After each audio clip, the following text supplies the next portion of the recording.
Some days it feels like the world is moving faster than your ability to keep up. One thing after another.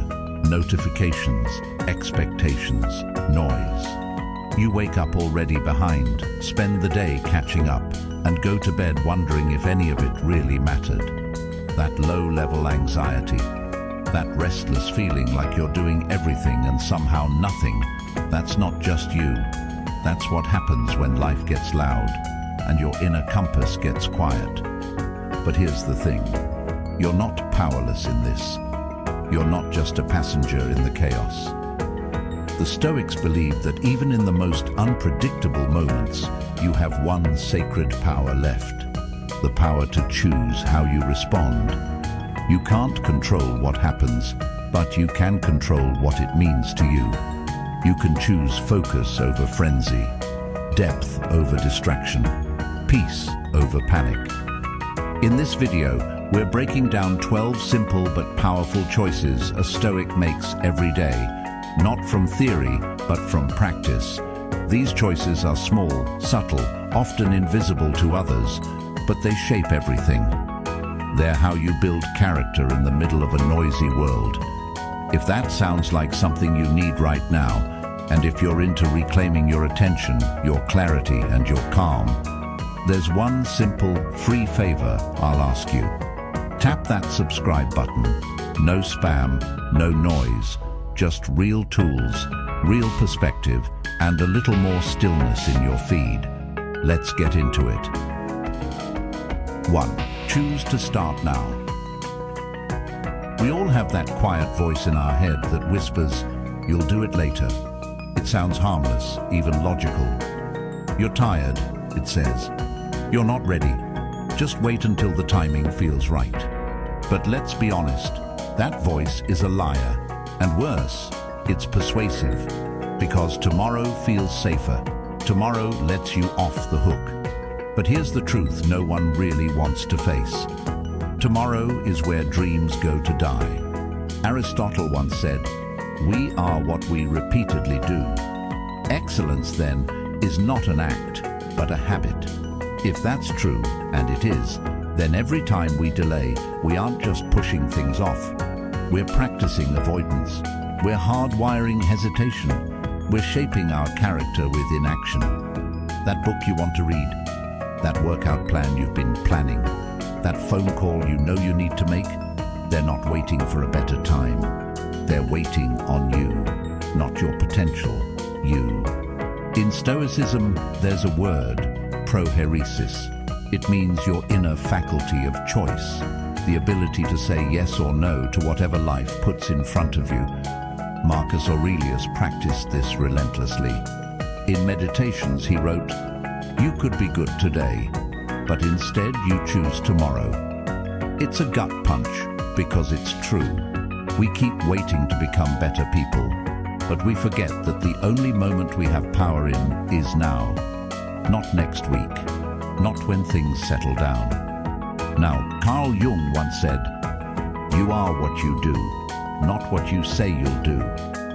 And that's where the line between who you are and who you want to be gets drawn. Everyone has potential, but very few people translate that potential into action because they're waiting for certainty, for energy, for permission. But Stoicism reminds us that the universe doesn't owe us the ideal moment. The wise don't wait, they act, even if they're scared, even if they're not sure how it's going to turn out. They start. And let's get one thing straight. Starting doesn't mean you have it all figured out. It doesn't mean the stars align and your fear vanishes. Starting just means you've chosen movement over stagnation. Plato said, "The beginning is the most important part of the work." Why? Because without the beginning, there is no middle. There is no growth, no mastery. There is only another cycle of maybe tomorrow. Psychologically, this is important. Every time you procrastinate, your brain rewards you with relief. That little hit of dopamine that comes from avoiding discomfort, it's addictive, but it's fake peace. It doesn't last. It builds anxiety in the background.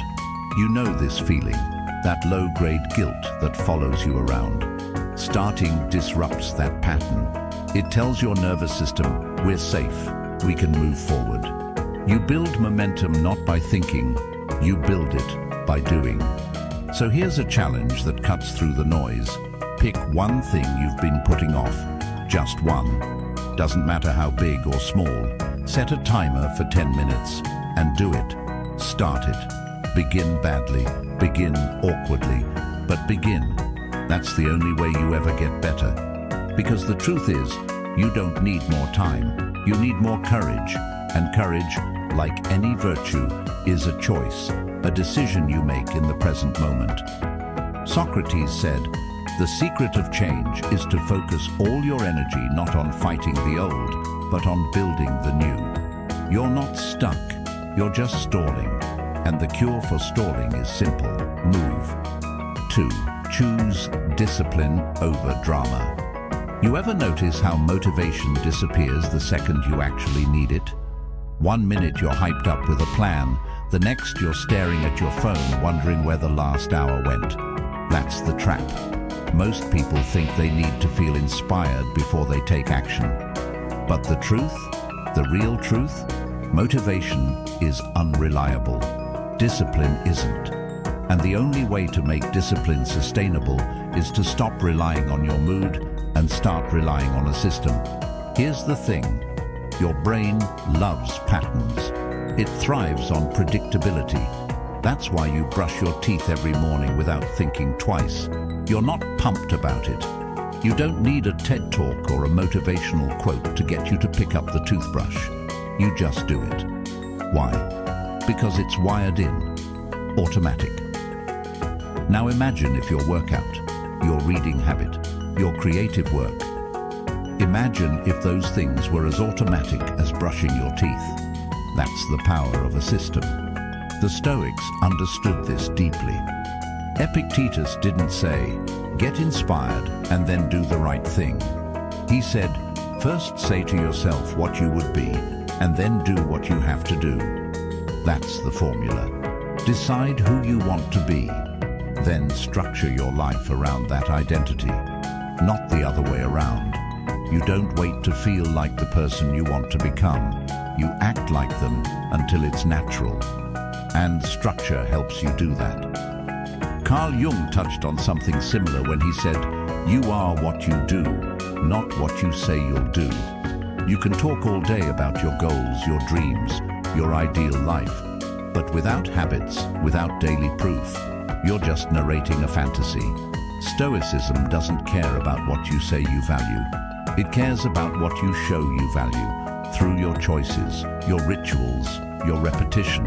Look, I get it. Some days you're tired, some days life hits hard, but that's exactly why you need a routine. Something simple, predictable, grounding. When life is chaotic, your system is your anchor. You don't have to think, you don't have to negotiate with yourself. You just follow the plan you made when your mind was clear.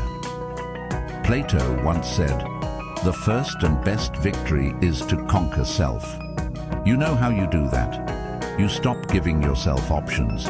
You decide ahead of time what matters. Then you protect it with structure. Build what I call your non-negotiables. 3 daily actions that happen no matter what.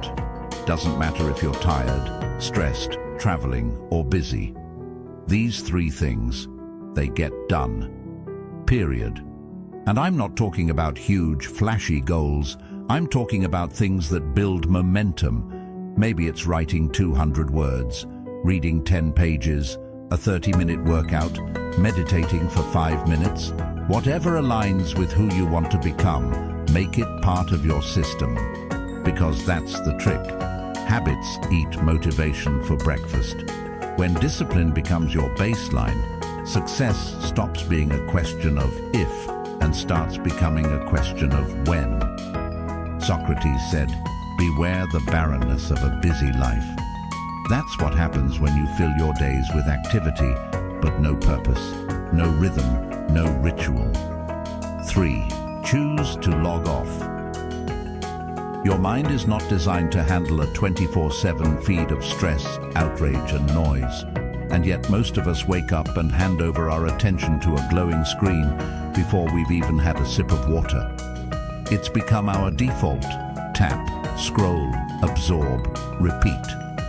But this isn't awareness. It's not wisdom. It's a silent addiction dressed up as staying informed. And if we're not careful, we start mistaking constant stimulation for clarity. The Stoics would have seen right through this. Epictetus warned us to avoid the things that make us weaker. And here's the honest truth. Most of what we consume online doesn't make us wiser. It makes us reactive.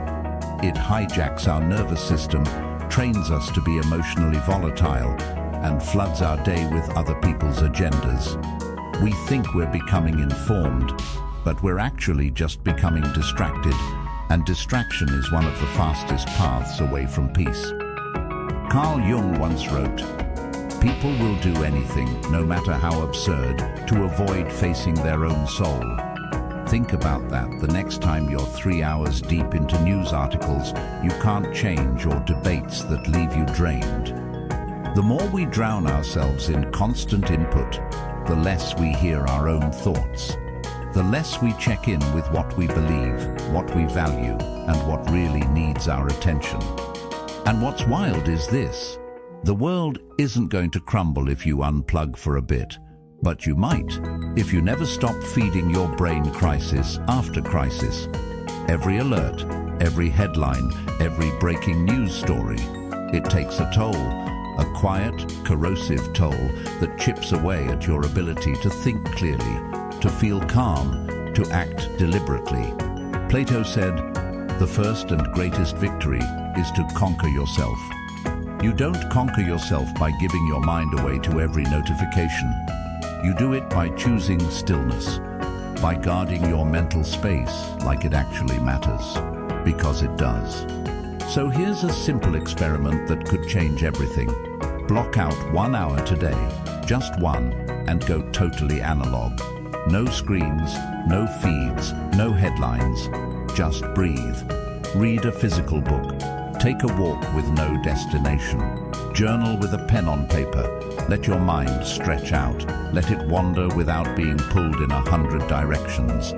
This is how you reclaim presence. This is how you remember what it feels like to think your own thoughts. The Stoics weren't trying to escape the world. They were trying to stay rooted in reality. Not the drama, not the noise, not the endless opinions. Reality. The kind you can actually touch, feel, observe with your own senses. Socrates taught that an unexamined life isn't worth living, but you can't examine anything when your mind is constantly reacting. Silence isn't a luxury, it's a discipline, and in this world, it's a rebellion. 4. Choose the essential. There's something deeply exhausting about doing a lot, and still feeling like nothing's getting done. You check off tasks, answer emails, scroll through updates, bounce between errands, and yet by the end of the day, there's this nagging sense that none of it really moved the needle. That's not just burnout, that's misalignment. You're busy, but not better, active, but not advancing. The Stoics knew this danger well. Marcus Aurelius, in one of the most brutally honest passages of Meditations, wrote, "Most of what we say and do is not essential. If you can eliminate it, you'll have more time and more peace." And it's true. We clutter our days with noise, with distractions disguised as obligations. But the question we rarely ask, the one that cuts through the fog is this essential? Carl Jung once observed that people will do anything, no matter how absurd, to avoid facing their own soul. And often, that's what all the busy work is. A way to dodge the deeper work. A way to feel productive without being purposeful. You clean your inbox but avoid that hard conversation. You tweak the schedule but don't take the first step toward your dream. You overcommit because saying no would mean facing the guilt or the truth. Socrates believed that the key to a wise life was asking better questions. And this one, is this essential? Might be the simplest and strongest filter you can apply.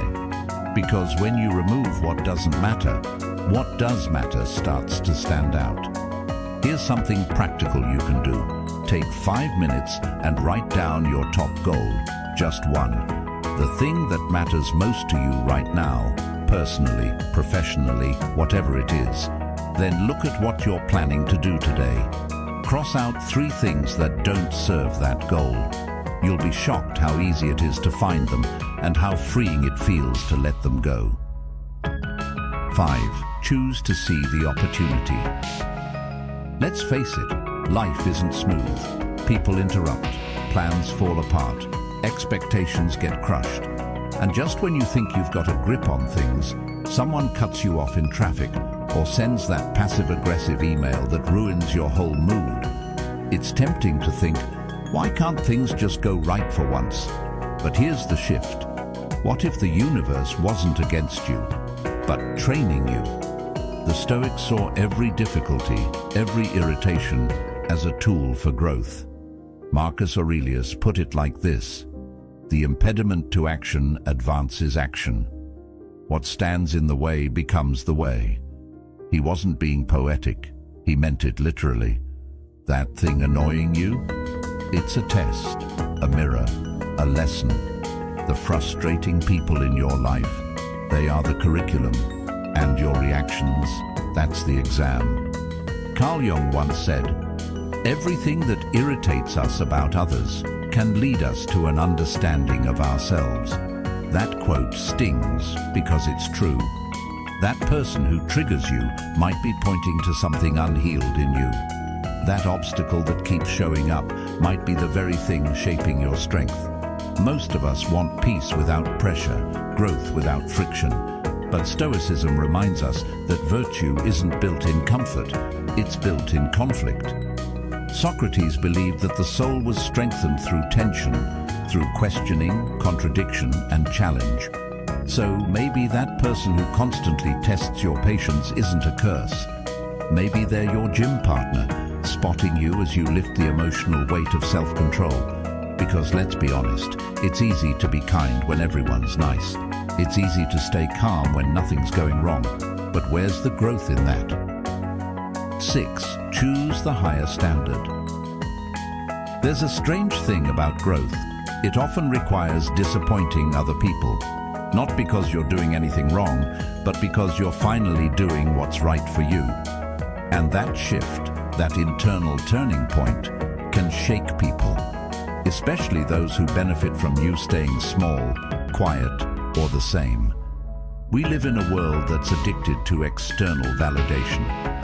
Thumbs up, likes, comments, claps. But none of those things are measures of character. They're mirrors, and often warped ones at that. The Stoics warned against letting the opinions of others dictate your sense of self. Marcus Aurelius said, "It never ceases to amaze me. We all love ourselves more than other people, but care more about their opinion than our own." That hits deep. Because how often do we lower our standards, delay our progress, or water down our truth, just to fit in or be liked? Carl Jung once observed that the privilege of a lifetime is to become who you truly are. But that privilege comes with a price.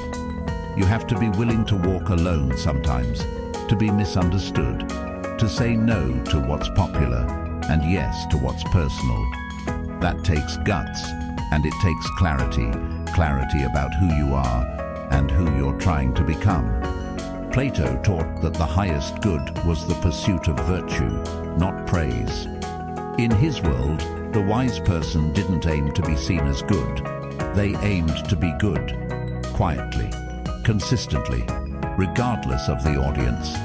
That's the bar Stoicism sets. Your standard is your responsibility. No one else sets it.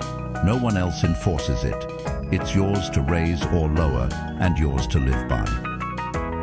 Socrates once said, "Be as you wish to seem, not in appearance, but in substance, in private, when no one's watching. That's where your true measure is taken. And when you start chasing your own approval, not the crowd's, that's when real growth begins. 7. Choose to stay grounded. There are days when everything seems to hit at once. A critical comment, a missed deadline, bad news from someone you care about. You feel like you're being tossed around by life, caught in a current that's stronger than you. But that feeling? It's not new, and it's not unique. Humans have been facing storms, internal and external, since the beginning of time. The Stoics didn't promise calm seas. They promised clarity in chaos. They believed the wise person doesn't run from the storm. Instead, they learn how to stand still within it. Marcus Aurelius wrote, "Be like the cliff against which the waves continually break, but it stands firm and tames the fury of the water around it." That's not metaphor, that's a challenge. To be steady when the world is spinning, to be centered when emotions want to hijack your reason. Carl Jung said, "Even a happy life cannot be without a measure of darkness." It's not about avoiding the dark. It's about learning how to carry light within it. And that begins with presence, with awareness. You don't have to react to everything. Not every emotion needs a reply. Not every situation needs your energy. Sometimes the most powerful move is to pause. And here's where Stoicism gives us one of its simplest and strongest tools. The question, is this in my control? It's the filter that cuts through panic and helps you respond, not react. When someone says something that stings, ask it. When plans fall apart, ask it. When anxiety creeps in over things you can't fix, ask it. Socrates believed that self-mastery was the foundation of wisdom, and in moments of stress, that mastery starts with breath. So try this. Next time life shakes you, stop and take 10 deep breaths. Not short gasps, deep grounding breaths. Let your nervous system settle, then ask that question. If it's within your control, act. If it's not, release it. Let it pass like weather over the sea. 8. Choose to walk it off. Sometimes the most powerful solutions are the ones hiding in plain sight. We search for peace in books, apps, routines, and advice from strangers on the internet. And yet, some of the deepest clarity comes from simply stepping outside. Literally, no secret formula, no special training, just you, your feet, and the world around you. The Stoics understood the healing nature of movement. Seneca advised, "We should take wandering outdoor walks so that the mind might be nourished and refreshed by the open air and deep breathing." It wasn't just about health, it was about perspective, about stepping away from the noise of society and stepping into the rhythm of nature. A rhythm that calms the nervous system, grounds the mind, and resets your internal compass. Modern psychology backs this up. Carl Jung often walked in the woods to collect his thoughts. He believed nature had a way of connecting us to something deeper, something primal and pure that can't be accessed through screens or conversations. There's something ancient about walking. It engages the body just enough to keep restlessness at bay, while opening up space for real thinking, real feeling. Socrates, too, was known for teaching while walking. So was Aristotle. Their schools weren't lecture halls. They were paths, gardens, open spaces where minds could move while feet did the same. They understood what we often forget. Some thoughts need motion to come alive.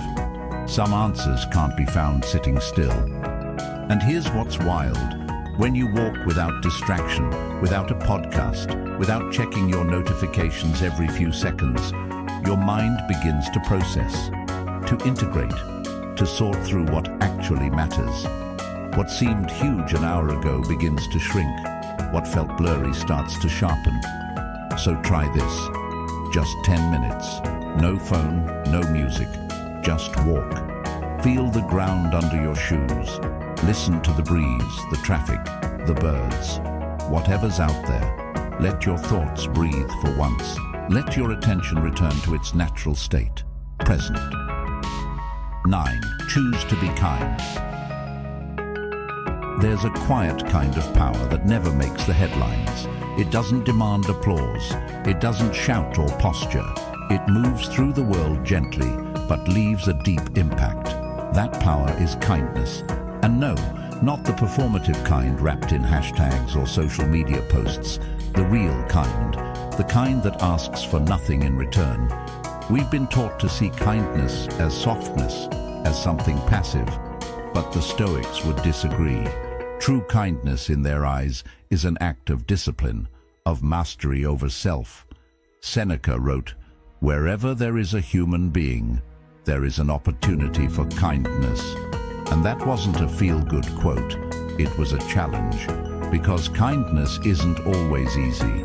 It often shows up when your patience is thin, your pride is wounded, or your energy is drained. Carl Jung once said, "The meeting of two personalities is like the contact of two chemical substances. If there is any reaction, both are transformed."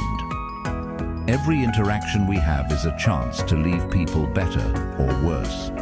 That small gesture, that moment of restraint, that unexpected grace, it doesn't just affect them, it changes you. It builds your character, your poise, your control.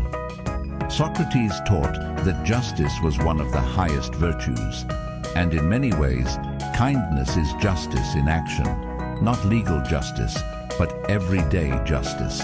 How you treat the person bringing you your coffee, how you speak to someone who can't do anything for you, how you act when you're right, but choose not to rub it in. Plato believed the soul grows when we do good without recognition.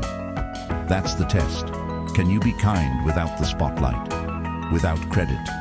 When no one's watching, that's where real strength lives.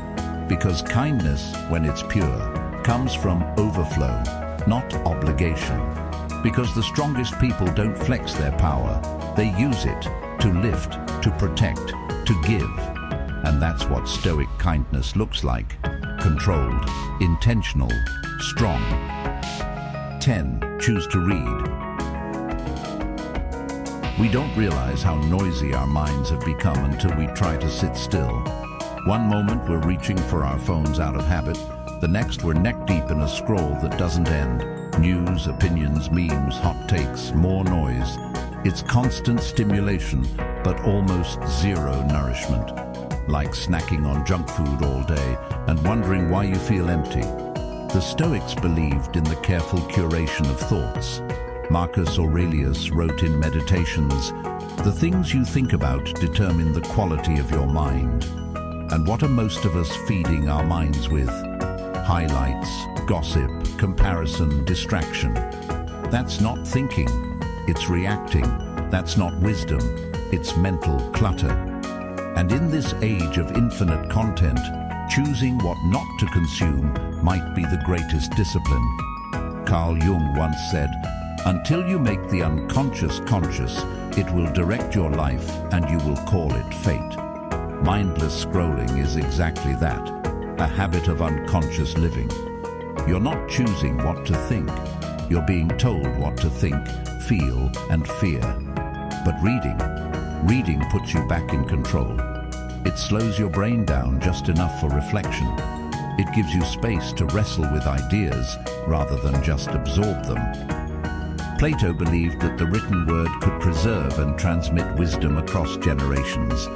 That's why reading isn't just a hobby, it's a portal. A book written 2,000 years ago can speak directly to your modern-day struggles. Stoic texts like Epictetus's Discourses or Seneca's letters are timeless because they cut through distraction and speak to the core of what it means to be human. Even fiction matters.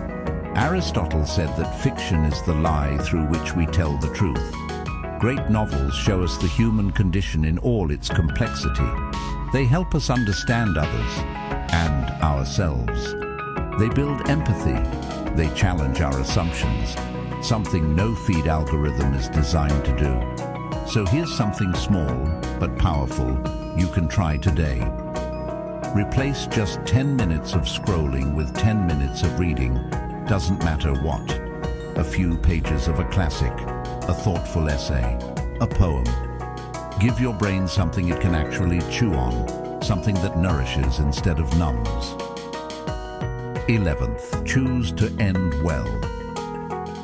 There's something powerful about sunsets. They signal the end of the day, but also whisper a quiet truth. No matter how messy the beginning was, there's still time to bring it to peace. In life, like in nature, the ending leaves the strongest impression. And that's why how we close a day matters just as much, maybe even more, than how we start it. Let's be real. Not every day goes as planned. Sometimes we snap at the wrong person. We waste hours on distractions. We abandon our better judgment in a split-second decision. But the Stoics remind us again and again, you are not the sum of your worst moments. What defines you is what you choose next. Marcus Aurelius wrote, "At every moment, keep a sturdy mind on the task at hand, as a Roman and a man, to do it with strict and simple dignity." In other words, refocus, regain your posture, finish the moment well, even if the one before it fell apart. Carl Jung pointed out something similar in psychological terms. He said, "I am not what happened to me, I am what I choose to become." That choice, especially at the end of the day, is where power lives. You don't need the whole day to go perfectly to feel proud of it. You just need to end with intention. That could mean a heartfelt apology, 5 minutes of journaling, a walk to clear your mind, or reading a page of something meaningful before bed. Socrates believed in the examined life, the kind that holds a mirror up at the end of each day. Not with guilt, but with curiosity. Did I live according to my values today? What could I have done differently? Where can I course correct tomorrow? These questions don't make you weak, they make you wise. They pull you out of mindless repetition and into conscious growth. 12. Choose to remember. There's a certain clarity that only comes when you realize time is running out. Not in a panicked, doom and gloom kind of way, but in a raw, honest way that sharpens your perspective. When you really feel how short this life is, suddenly a lot of the noise fades. The drama, the distractions, the endless overthinking, it all gets quieter. And what's left? What matters? The Stoics didn't shy away from death. They embraced it as a teacher, a daily reminder. Memento mori, remember you must die, not to scare yourself, but to wake yourself up, to make the most of your time while you still have it. Marcus Aurelius wrote, "You could leave life right now.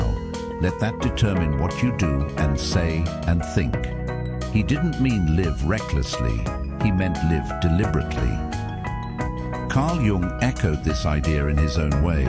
He said, "Life really does begin at 40. Up until then, you are just doing research." It's a playful quote, but underneath it is a hard truth. We spend too much time preparing to live, instead of actually living. We hesitate, we stall, we put things off until we feel ready, but death doesn't wait until you're ready. And that's exactly why the Stoics tell us to reflect on it, not to become afraid of it, but to be freed by it. Socrates believed that the proper study of philosophy was preparation for death, not because philosophers are morbid, but because they aim to strip away illusion. When you know you don't have forever, you stop pretending you do. You stop wasting hours on things that don't matter. You stop holding grudges. You stop playing small. Because deep down, you know, the clock is ticking. Plato viewed the soul as something that thrives when it lives in alignment with truth and purpose. And what better way to align with truth than to remember how temporary everything is? That argument you're having, it won't matter someday. That dream you keep pushing back, someday might not come. Memento Mori is the ultimate reset button, a mental shift that reminds you you're here now, you're breathing now. So do something now. Life is short, but it's also wide. If you choose to live it with clarity, discipline, and purpose, every day is a blank page, every moment a chance to write something better. So choose wisely, live deeply, and carry these Stoic truths with you wherever you go. If this spoke to something inside you, there's another video waiting on your screen right now. Something I think you'll find just as powerful. Thank you for being a part of Stoic Journal. It means more than you know. Until next time, stay steady, stay strong, and keep walking the path. We'll be right here when you're ready.